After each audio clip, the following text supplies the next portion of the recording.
नमस्कार, आप देख रहे हैं JJN न्यूज। आपके साथ मैं हूं निशा। इस वक्त JJN की टीम मौजूद है हल्द्वानी से गोलापार को जोड़ने वाली अप्रोच रोड पे। आपको अगर तस्वीरें अभी की मैं दिखाऊं तो आप देख सकते हैं कि हल्द्वानी की अप्रोच रोड जस की तस स्थिति में है। आपको बता दें कि बीते सितंबर महीने में मूसलाधार बारिश हुई थी।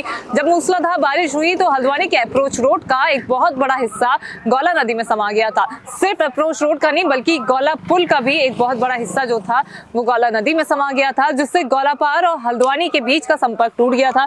लोगों को काठगोदाम के जरिए हल्द्वानी आना पड़ रहा था। ऐसे में लोगों ने विरोध प्रदर्शन किए, प्रशासन से कई मांगे की, प्रशासन को ज्ञापन सौंपे। उसके बाद प्रशासन ने एक वैकल्पिक रास्ता नदी के बीच से बनाया था, जिससे लोग जो है वो आसानी से हल्द्वानी के साथ कनेक्ट हो सके। लेकिन सितंबर के बाद अब दिसंबर आ गया है और दिसंबर तक किसी भी तरह की व्यवस्था प्रशासन की ओर से होती हुई नजर नहीं आ रही है। अगर तस्वीरों के माध्यम से आप देख सकते हैं कि जो लोग हैं वो बेहद ही सावधानी के साथ प्रशासन की ओर से बनाए गए एक छोटे से रास्ते से आवाजाही कर रहे हैं। ये वो रास्ता है जहां से गोलापार और हल्द्वानी के लोग जो है वो आवाजाही करते हैं, चाहे वो दो पहिया वाहन हो चाहे वो चार पहिया वाहन हो। मैं आपको बता दूं, गाड़ियों से लेकर मोटरसाइकिल, स्कूटी और ऑटो रिक्शा तक यहाँ से आवाजाही करते हैं।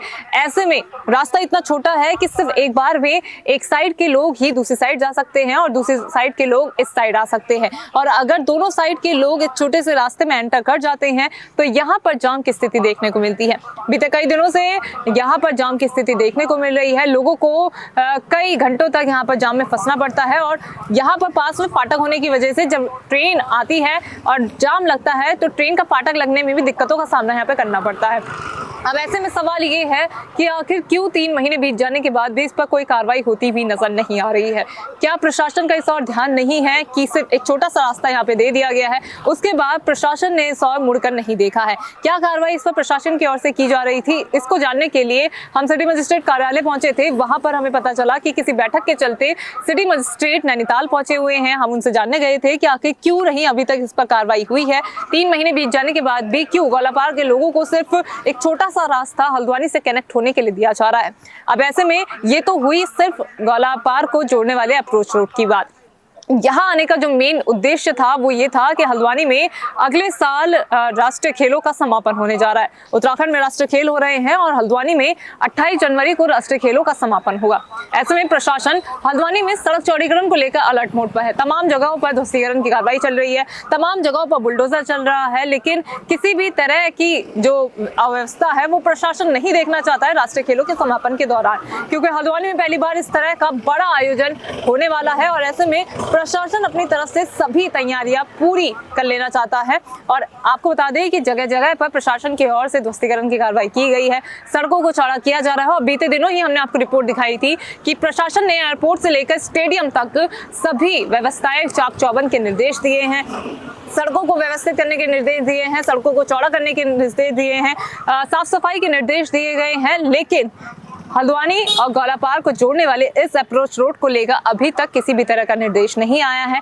कहां पर काम लटका हुआ है, क्यों इस पर कार्रवाई नहीं हुई है, ये एक बहुत बड़ा सवाल है, क्योंकि इतना बड़ा प्रोजेक्ट हल्द्वानी में हो रहा है और यहाँ से स्टेडियम की दूरी मात्र 500 से 800 मीटर की होगी और उसके बावजूद भी किसी तरह का कार्य होता हुआ यहाँ पे नजर नहीं आ रहा है। मैं आपको बता दूं कि जिस तरह से प्रशासन की ओर से निर्देश दिए गए थे कि एयरपोर्ट से लेकर स्टेडियम तक सभी सड़कों को चाक चौबंद किया जाए, तो क्या उन सड़कों में हल्द्वानी की ये अप्रोच रोड आती है या फिर नहीं आती है, ये भी एक सवाल है।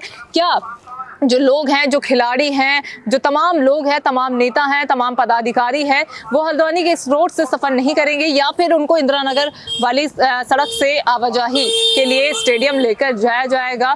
कौन सी सड़क उनके लिए रखी गई है ये अभी सामने नहीं आ पाया है, क्योंकि जिस तरह से अगले महीने काम होना है तो यहाँ पर काम होता हुआ नजर नहीं आ रहा है। एक यहाँ पर आपने बोर्ड देखा होगा, यहाँ पे साफ तरह से लिखा है कि ये मार्ग हल्के वाहनों के लिए उपलब्ध है, भारी वाहन यहाँ पर वर्जित है, यानी कि भारी वाहन यहाँ से आवाजाही नहीं कर पाते। और देखने वाली बात यह है कि अगर भारी वाहन यहाँ से आवाजाही करेगा तो जाम की स्थिति, अगर छोटे वाहन आवाजाही कर रहे हैं तब यहाँ पे जाम की स्थिति बन जा रही है, और भारी वाहन अगर यहाँ पर आवाजाही करेंगे तो स्थिति कैसी हो सकती है इसका आप अंदाजा लगा सकते हैं। तो इसलिए भारी वाहनों का जो आवागमन है यहाँ से पूर्ण तरह से बाधित किया गया है। जो भारी वाहन है वो आगे इंदिरा नगर से होते हुए हल्द्वानी को जोड़ेंगे। बसें जो है वो इंदिरा नगर से होते हुए रोडवेज तक जाएंगी, लेकिन कब तक यही स्थिति चलती रहेगी, ये बहुत बड़ा सवाल है। इस पर क्या कार्रवाई प्रशासन करता है, इस पर नजर बने हुए हैं। हम पूरी कोशिश करेंगे इस मामले पर प्रशासन की राय लेने की, प्रशासन का बयान लेने का कि प्रशासन की ओर से इस पर क्या कहना है। फिलहाल हमें सिटी मजिस्ट्रेट नहीं मिले थे। राष्ट्रीय खेलों को लेकर क्या तैयारी प्रशासन की ओर से चल रही है, क्या जो खिलाड़ी आएंगे उनको इसी अप्रोच रोड से लाया जाएगा या कोई और रास्ता उनके लिए रखा गया है, ये तमाम ऐसे सवाल है जो प्रशासन की तरफ से जिनके जवाब आना बाकी है। हम पूरी कोशिश करेंगे इस मुद्दे पर प्रशासन की राय लाने की। फिलहाल इस खास ग्राउंड रिपोर्ट में इतना ही। अगर आप गोलापार से हैं और हल्द्वानी आते हैं या हल्द्वानी से गोलापार जाते हैं, आपको इस अप्रोच रोड के ना बनने से कितनी दिक्कतें होती हैं, हमें कमेंट बॉक्स में लिखकर जरूर बताएं। फिलहाल इस खास ग्राउंड रिपोर्ट में इतना ही। मैं निशा अपने सहयोगी गणेश के साथ, JJN न्यूज़ हल्द्वानी। नमस्कार।